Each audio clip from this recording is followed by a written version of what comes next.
यूं तो अच्छे और बुरे की समझ हम में से हर किसी के दिमाग में होती है। यहाँ तक कि किसी छोटे से बच्चे पर भी अगर गौर करें तो उसे भी इस बात का ज्ञान होता है कि क्या सही है और क्या गलत।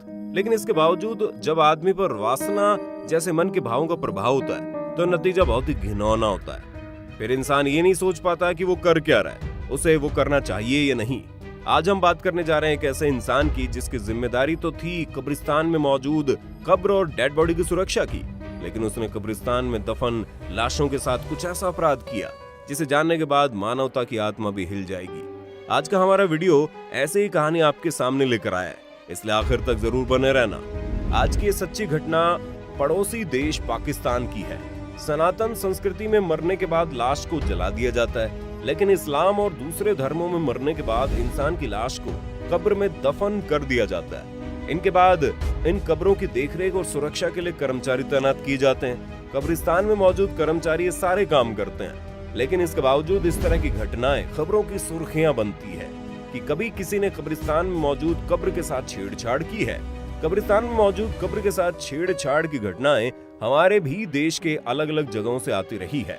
हमारे देश में भी दिल्ली, नोएडा, मध्य प्रदेश, महाराष्ट्र में मौजूद कब्रिस्तान में भी इस तरह की घटनाएं सामने आई, जिसमें न केवल कब्र के साथ छेड़छाड़ की गई बल्कि कई बार कब्र के भीतर मौजूद लाश ही गायब हो गई। जब भी इन मामलों की जांच हुई तो इस तरह की घटनाओं के पीछे कभी कोई पुख्ता जानकारी निकलकर सामने नहीं आई, लेकिन फिर भी पुलिस और सोर्स से प्राप्त जानकारी के अनुसार कुछ माफिया कब्रिस्तान से इन लाशों को निकालकर उनका सौदा करते हैं। कुछ मेडिकल यूनिवर्सिटी अपने एक्सपेरिमेंट के लिए इस तरह की लाशों को इस्तेमाल करती है। इस तरह की घटनाओं से वो लोग काफी परेशान होते हैं और कई बार ऐसा भी होता है कि कुत्ता या कोई दूसरा जानवर कब्र के साथ छेड़छाड़ कर देता है। पाकिस्तान के कराची में एक शहर है लियाकताबाद, वहां मौजूद कब्रिस्तान में कुछ ऐसी घटना घटी जिसने पूरे पाकिस्तान के साथ साथ पूरी दुनिया को हिला दिया। ये घटना 31 अक्टूबर साल 2011 की है। शाम के वक्त कब्रिस्तान के सभी कर्मचारी आपस में बैठे हुए बातचीत कर रहे थे, लेकिन तभी उनके पास उसी कब्रिस्तान में काम करने वाला एक दूसरा कर्मचारी भागता हुआ वहां आया। उसकी हालत बड़ी खराब थी, वो डरा हुआ लग रहा था। ऐसे लग रहा था जैसे उसने सच में कोई भूत देख लिया। वो उन कर्मचारियों के पास आया और कब्रिस्तान की तरफ इशारा करने लगा। कर्मचारियों ने उसकी बात को समझा और कब्रिस्तान की तरफ देखने लगे। वो साथी कर्मचारियों को अपने साथ लेकर कब्रिस्तान में एक तरफ अंदर गया। वहाँ उन सभी ने देखा एक कब्र के साथ छेड़छाड़ हुई थी। कब्र के पत्थर के ऊपर का पत्थर का स्लैब भी हटा हुआ था। इस बात को लेकर जब इन लोगों ने उस आदमी से पूछताछ की तो उसने कुछ देर पहले उसके सामने घटित हुई घटना की जानकारी लोगों को दी। जो कुछ उसने बताया उसके जानने के बाद बाकी सारे कर्मचारी बहुत ही गुस्से में आ गए। उन्होंने बुरी तरह उसे पीटना शुरू कर दिया। किसी तरह वहां कराची पुलिस आई और इस कर्मचारी को पुलिस के हवाले कर दिया गया। इसके बाद पुलिस ने उस कर्मचारी से कब्रिस्तान में घटी घटना के बारे में विस्तार से जानकारी हासिल की, लेकिन उस आदमी ने पुलिस को जो भी जानकारी दी उसे देखने के बाद तो पुलिस के अधिकारियों के भी दिल हिल गए। दरअसल मोहम्मद रियाज नाम का यह आदमी पाकिस्तान के पंजाब प्रांत का रहने वाला था। इसी प्रांत में सरगोधा नाम की एक जगह थी जहां से कई साल पहले ये व्यक्ति रोजी रोटी की तलाश में कराची शहर पहुंच गया। काम धंधे की तलाश में व्यक्ति इधर उधर घूमता रहा। कभी थोड़े समय के लिए या छोटा मोटा कोई काम मिल जाता था उसे कर लेता था और कुछ इसी तरह उसका गुजारा चल रहा था। लेकिन अब उसे किसी स्थायी काम की जरूरत थी और वो उसी की तलाश में लगा था।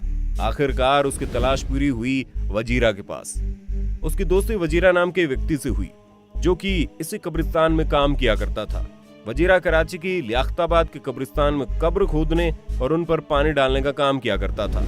मोहम्मद रियाज की परेशानी को सुनने के बाद वजीरा ने उसे भी अपने साथ काम पर रख लिया। अब दोनों एक साथ उसी कब्रिस्तान में काम करने लगे। धीरे धीरे दोनों के बीच दोस्ती भी बढ़ गई। मोहम्मद रियाज को भी अब एक स्थायी काम मिल चुका था। वो मन लगाकर काम कर रहा था, लेकिन उसने वजीरा की एक हरकत पर गौर किया।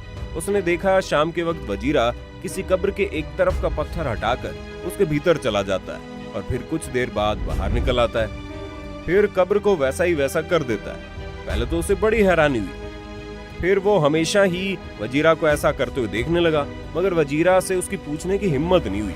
आखिरकार एक दिन उसने अपने दोस्त वजीरा से पूछ ही लिया कि आखिर वो उस कब्र में जाकर करता क्या है। वजीरा ने उसे बताया वो केवल उन महिलाओं की कब्र के साथ छेड़छाड़ किया करता है जो ताजी और कुछ देर पहले ही दफनाई गई हों, वो भी तब जब असर की नमाज का वक्त होता है। जब भी कब्रिस्तान में किसी लड़की या औरत की डेड बॉडी आती है तो वो उस पर नजर गड़ाए रखता है और मौके का इंतजार करता है। जैसे ही परिवार वाले किसी महिला की लाश को कब्र में दफनाकर कब्र को बंद करके चले जाते हैं और शाम के वक्त कब्रिस्तान में जब अंधेरा छा जाता है और सारे कर्मचारी वहां से चले जाते थे, तब अकेले में वजीरा उस कब्र में चला जाता था। वो कुछ देर पहले ही दफनाई गई महिलाओं की लाश के साथ अपनी हवस मिटाया करता था। इस्लाम धर्म में मुसलमानों को 5 वक्त की नमाज पढ़ने का आदेश दिया गया है। इनमें से शाम की नमाज को असर की नमाज कहते हैं। इस नमाज को पढ़ने का वक्त शाम 4 से 5 बजे बताया गया है। इसके बाद अंधेरा होना शुरू हो जाता है और किसी के द्वारा देखे जाने का खतरा नहीं होता, इसलिए वो इस काम को ज्यादातर इसी समय में किया करता था। वजीरा ने रियाज को भी अपने साथ इस गुनाह के काम में शामिल कर लिया। अब दोनों उन महिलाओं की लाशों पर नजर रखते थे जो शाम के वक्त आती थी और असर की नमाज के वक्त उनके घर वाले उसे दफनाकर चले जाते थे। इसके बाद वो लोग उस महिला के कब्र के ऊपर का पत्थर हटाकर बारी बारी से अंदर जाते और अपनी अपनी हवस शांत कर लेते। सोचिए कितना गंदा घिनौना काम था। एक महिला अपनी जिंदगी में जीते जी बड़े दुख झेलती है। सुख दुख से लेकर इसके जीवन की गाड़ी जब मौत के पड़ाव पर आकर रुकती है तो उसके बाद भी वो इस दुनिया को छोड़कर चली जाती है, लेकिन उसकी लाश को उसके परिवार वाले कब्रिस्तान में ससम्मान दफना कर चले जाते हैं और इस बात का भी ख्याल रखते हैं कि कब्र में मौजूद लाश को कोई तकलीफ न हो।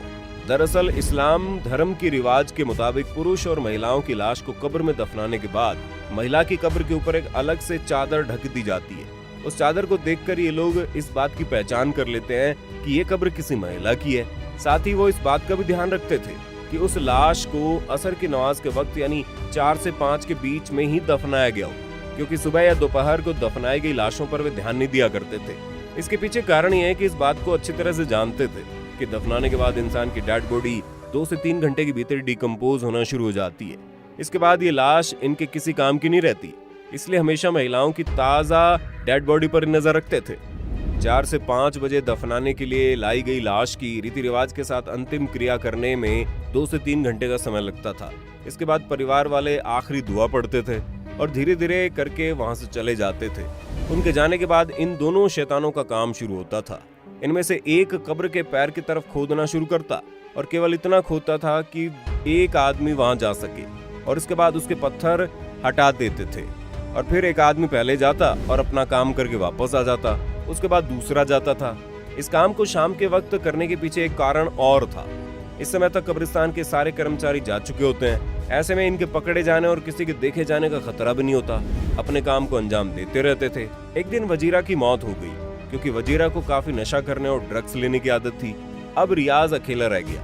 वो अकेले इस काम को अंजाम दिया करता था। जिस शाम कोई घटना घटी उस शाम भी वो एक लड़की की लाश के साथ ऐसा ही कुछ कर रहा था, लेकिन तभी उसकी नजर लड़की के चेहरे की तरफ गई तो सबसे पहले उसे लड़की के दांत दिखे और उसके बाद उसकी आंखें नजर आई। उस लड़की की डेड बॉडी की आंखें चमक रही थी। ऐसा लग रहा था जैसे वो लड़की उसे देख रही हो। उस लड़की की आंखों से एक तेज रोशनी भी निकल रही थी। ये देखकर उसकी हालत खराब हो गई। वो तत्काल वहां से भागा और भागकर इन लोगों के पास आया, जहां से उसे पुलिस पकड़ कर ले गई। तो रियाज ने बताया कि उसने अब तक कुल 48 महिलाओं की डेड बॉडी के साथ दुष्कर्म किया है। इसके बाद अदालत ने उसके ऊपर मुकदमा चलाया। हर एक जुर्म के लिए अलग अलग मुकदमा उस पर चलाया गया। इनमें से कुछ का फैसला आ गया और इस अपराध के लिए उसे फांसी की सजा हुई। फिलहाल रियाज जेल में है और अपने बाकी मुकदमों के फैसलों का इंतजार कर रहा है। लेकिन इस घटना के बाद पाकिस्तान की मीडिया में खबर आई और पूरे देश में हड़कंप मच गया। जिसने भी इस खबर को सुना हैरान हो गया। आपका इस वीडियो और खबर के बारे में क्या ख्याल है हमें कमेंट में लिखकर बताना। हम फिर मिलेंगे नए वीडियो में, तब तक के लिए जय हिंद, जय भारत, वंदे मातरम।